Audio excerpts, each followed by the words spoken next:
महाराष्ट्र भारतीय जनता पार्टीचे कार्यकारी अध्यक्ष माजी मंत्री आदरणीय रवींद्रदादा चव्हाण यांना मी विनंती करतो की त्यांनी आपलं स्वागतपर मनोगत व्यक्त करावं आणि मार्गदर्शन द्यावं।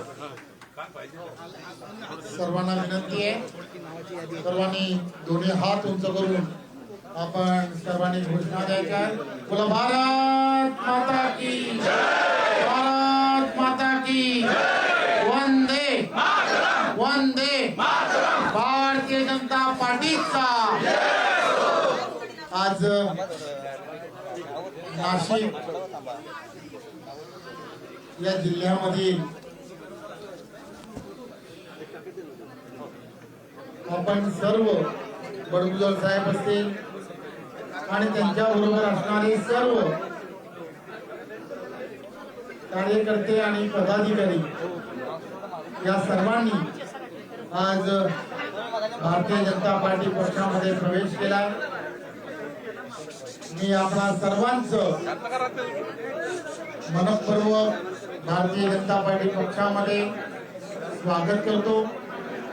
आपण सर्वजण राष्ट्रीयत्वाचा धागा धरून या पक्षामध्ये प्रवेश केला।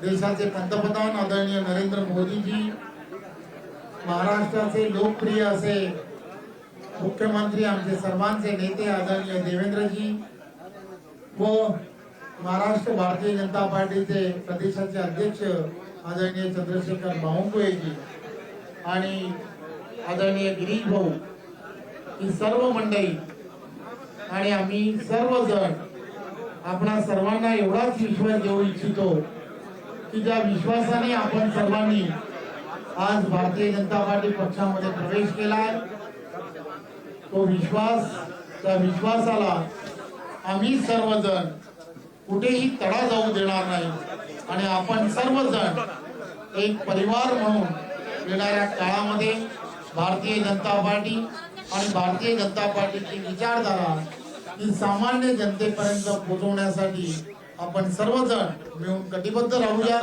एवढंच या प्रसंगी सांगतो। धन्यवाद। जय हिंद, जय महाराष्ट्र। यानंतर त्यांच्या मार्गदर्शनामध्ये आणि त्यांच्या प्रदेशाध्यक्षाच्या कारकिर्दीमध्ये विधानसभा निवडणुकीमध्ये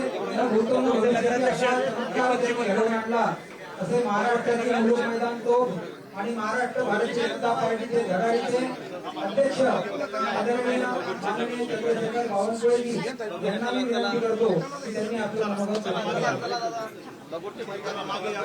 भगूरचे नगराध्यक्ष दीपकजी बनकोडे यांना श्री बावनकुळे साहेबांनी